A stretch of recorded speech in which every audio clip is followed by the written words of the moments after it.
I finally did it. As a brand new wood turner, I've made my first bowl on the lathe. Isn't it just the most beautiful bowl you've ever seen?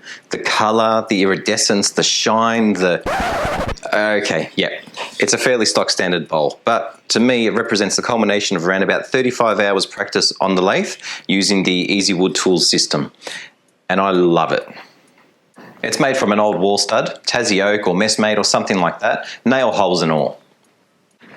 To get something wide enough to make that bowl, I had to trim that stud down into smaller pieces, clean up a couple of edges on each one, and then glue it up into wider planks.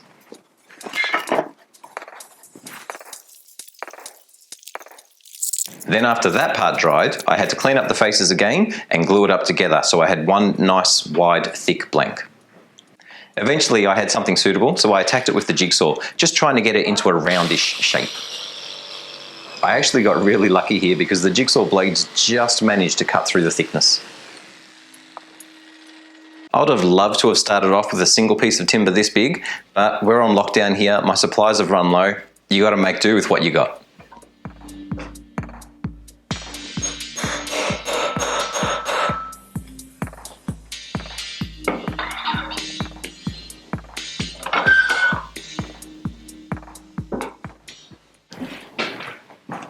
Okay, no lies, this is kind of scary. It's a big chunk of wood. If it hits me, I'm going down. Whew. Let's do it.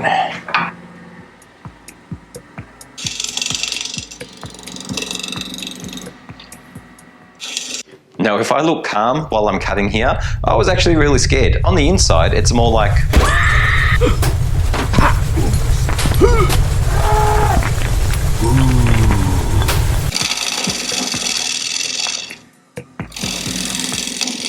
Now, to be quite honest, the blank was never in danger of coming off. It felt really secure on the lathe. The problem was, I know how much weight was in there, and if it was to hit me in the face, it's taking out some teeth.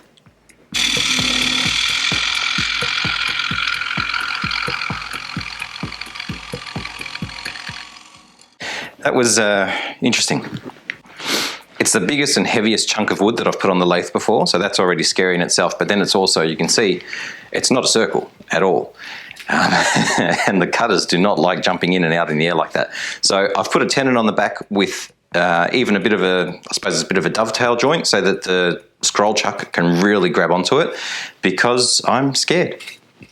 Yep, let's put it on.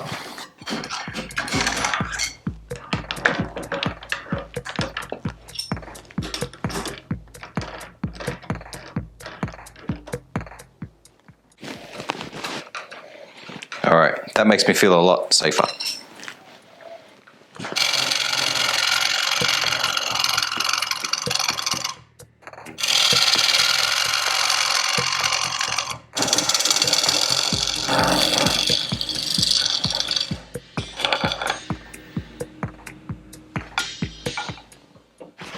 I'm actually having a little bit of trouble cutting, so I've stopped for a second because I'm not happy with the end quality.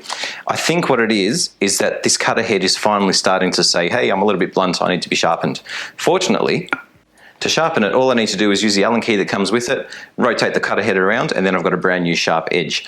This is the first time that I've rotated the cutter head. I've used it for approximately 30 hours of cutting time, not 30 hours outside in the workshop, but 30 hours of it actually being driven into wood. So I think that's pretty bloody good. All right, let's see if this is any better.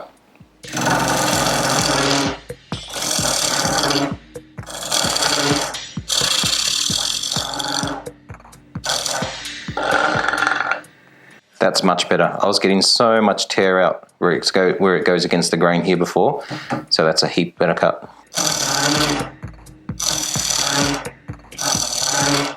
Once I had the blank turned round, I started work on the concave shape for the outside walls. I switched to the round cutter to make this shape, and really it took no time at all.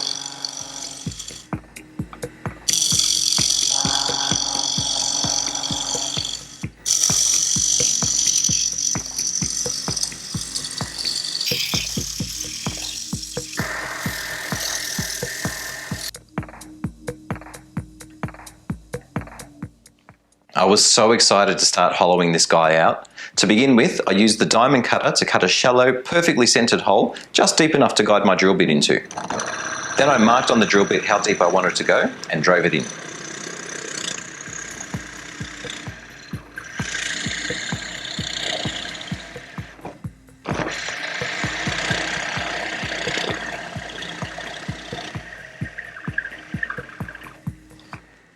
This part didn't feel as smooth as it has previously, and after watching the vision back, I think that's because you can see I'm going in on a slight angle. I'm not exactly horizontal.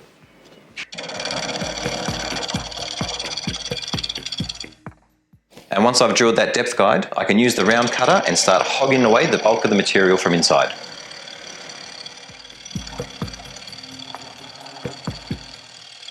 I'm actually not certain what's best. Is it outside in or inside out to make this sort of cut? I find going inside out easier, although it feels like I'm putting extra stress on the jaws of the chuck that way. When I go outside in, it does feel a little bit more secure for the workpiece, but I also seem to have a little bit less control, and sometimes I can slip, especially when I reach the center of the piece. Possibly there's no right answer. Maybe it just depends on the piece and the grain direction that you're cutting at the time. Long story short, I just went slow and cut whichever way I felt was safest at the time. It really didn't take all that long to get to the final shape. I switched between round and square cutters a couple of times, the square for diving in and cleaning up the inside walls, the round for nice smooth light passes everywhere else.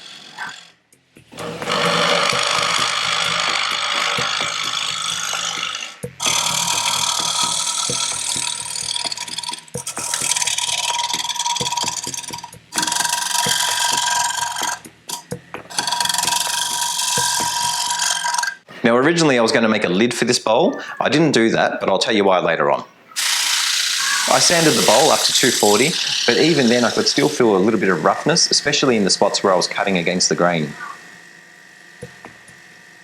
I decided to try burnishing, so effectively I picked up a handful of shavings and just pressed it against the workpiece, letting the friction heat it up.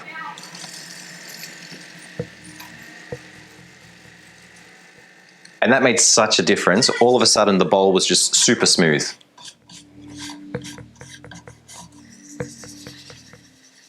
Here I'm giving it a very thin coat of wipe-on poly. It may not be the best choice, but again, I'm limited in supplies at the moment. Although I do like a glossy, hard coating anyway, so for me this worked out well.